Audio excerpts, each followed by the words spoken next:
Good morning and welcome everyone to A Moment of Hope with Upward Transitions. I'm Carla Stinnett, and today we are especially excited to welcome Shelah Farley from the Mental Health Association of Oklahoma. We're going to ask her to join us here and see if we can get her on screen. There she is. Hi, everybody. This is Shelah Farley, and let me tell you a little bit about her. She graduated from the University of Oklahoma with a master's degree in social work. She completed her clinical hours and became a licensed clinical social worker through the state of Oklahoma. She works for the Mental Health Association of Oklahoma since 2017, and she's currently their program coordinator for the OKC Street Outreach and Rapid Response Team. That's a long title. She works with the Be Heard movement, providing safe and warm showers to those who are unhoused with a mobile shower trailer, and she is passionate about ending the stigma on mental health and is working hard to end homelessness in our community. Just want to say a big welcome to Sheila. Thank you, Sheila, for joining us today. Thank you. I'm happy to be here. Well, just tell us a little bit about Mental Health Association of Oklahoma. We just have a little conversation here about the process and how you serve your clients, especially those who are homeless in Oklahoma City. Yeah, Carla. So, I mean, we serve our clients in so many ways. We consider ourselves an advocacy agency, the premier boots on the ground type agency, starting with our street outreach and rapid response team, truly meeting our clients where they are, not only, mentally and emotionally, but physically, which is extremely important when you're talking about the unhoused population.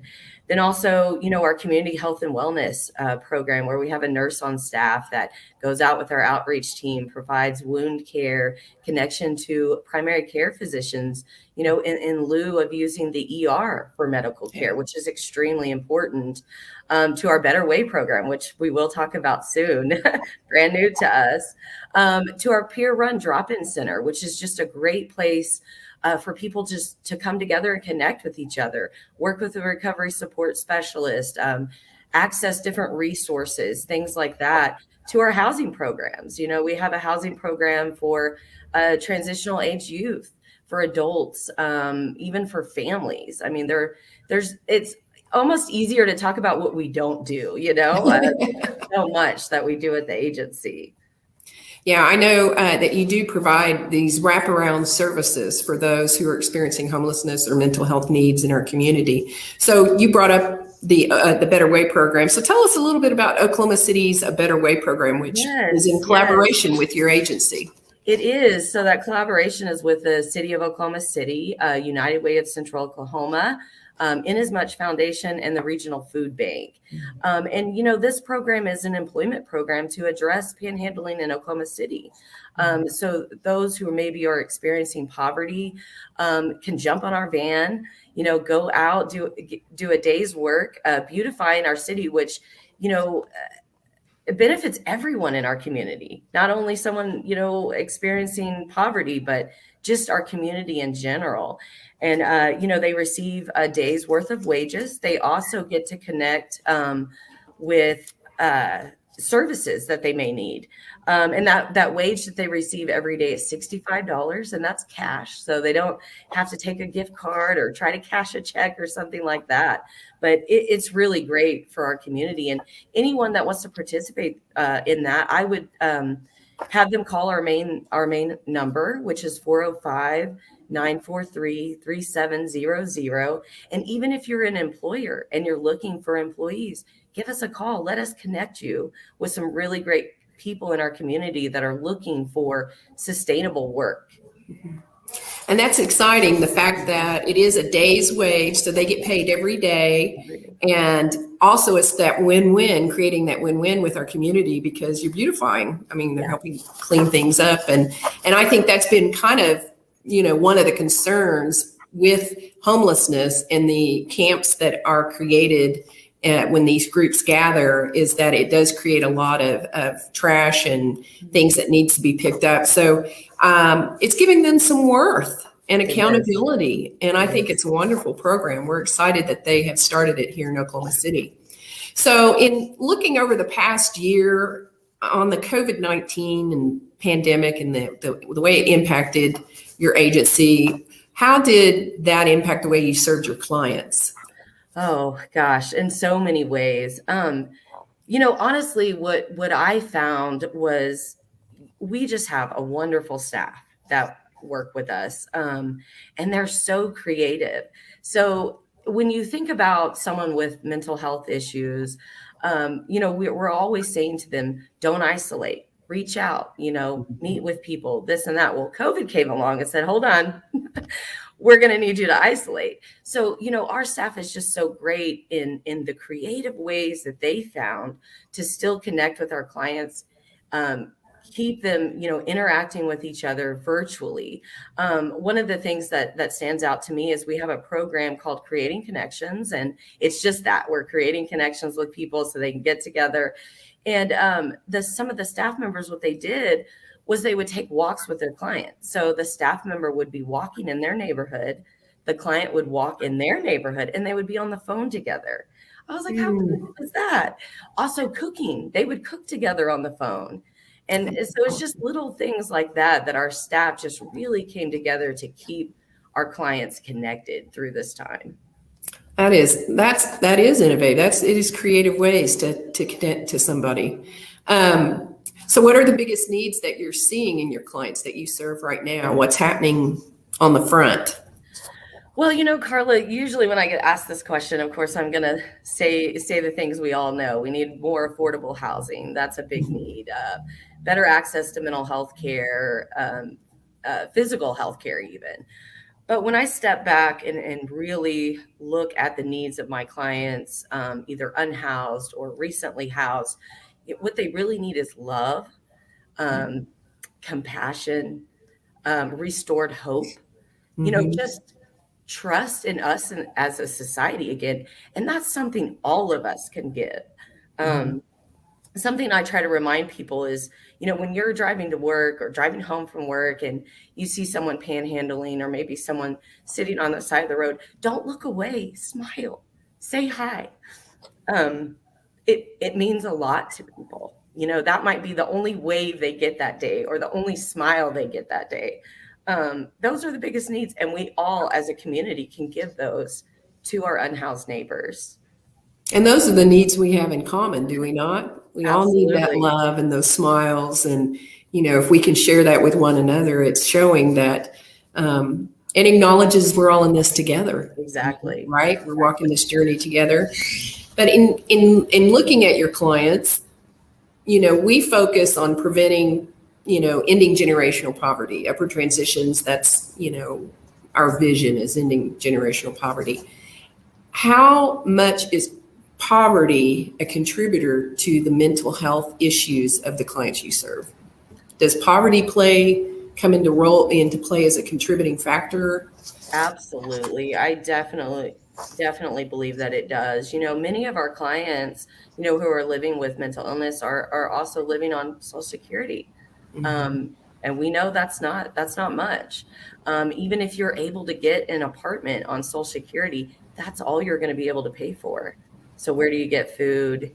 How do you connect with the doctor if you can't pay copays? It is a huge issue, I think, in almost any community is poverty. Yeah, we see it as a cycle. And as we work together, all the nonprofits in Oklahoma City collaborate. We're all trying to interrupt that cycle on some level with some pathway that contributes. So we see that every day ourselves. So do you have like a story or that you can share that might be in how Mental Health Association of Oklahoma collaborates with Upward Transitions, just to kind of touch on that, how we all work together, which Oklahoma City is very fortunate. I say this often, that the nonprofits in our community work together. And we try not to really duplicate too many of the services, like, whatever our strengths or core strengths are, that agency focuses on that, and we refer to one another. So share how the Mental Health Association of Oklahoma and Upward Transitions collaborate.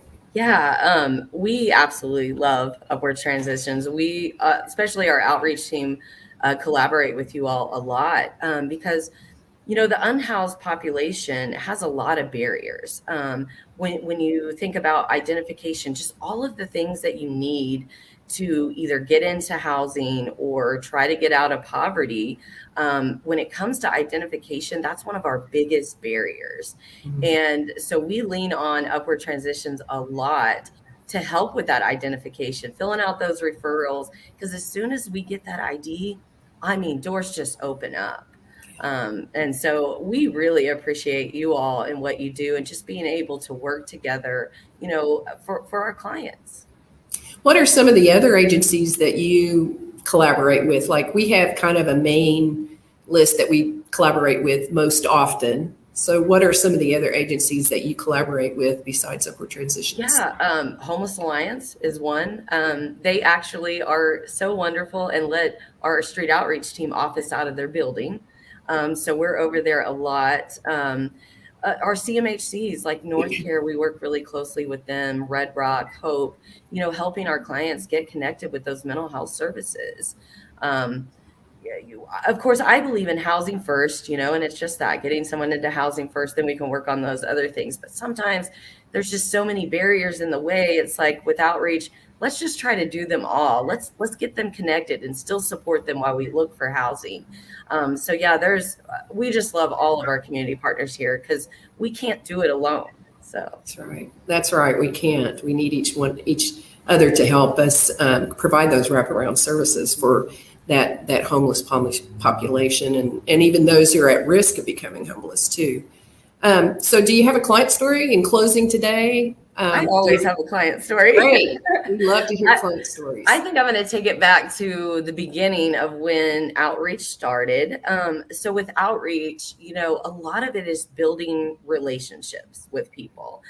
They've lost a lot of trust in us in as a society. And so building that. So in the very beginning, I met this gentleman. He had been on the street for, I think, about 6 years.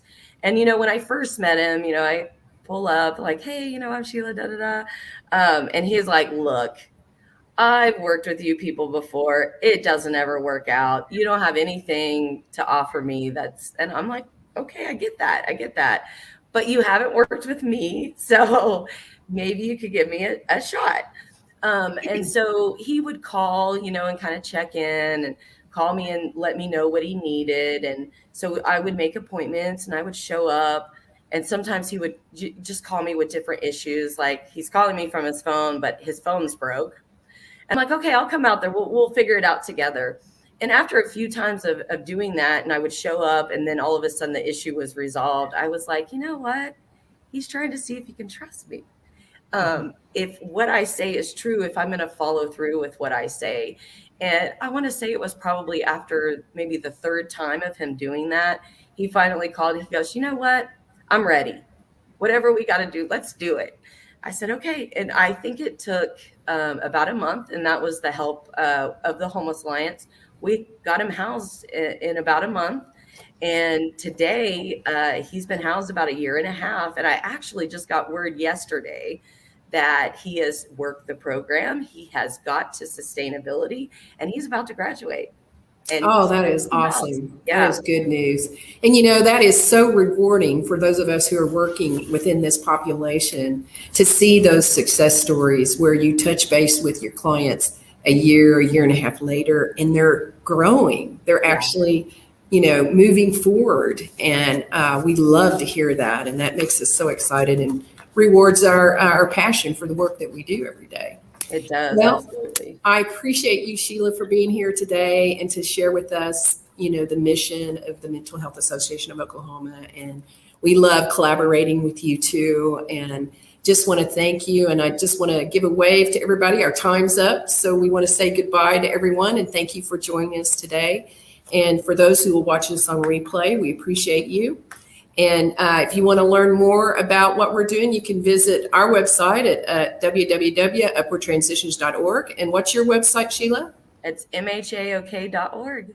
All right. Thanks, everyone. And we look forward to seeing you next week.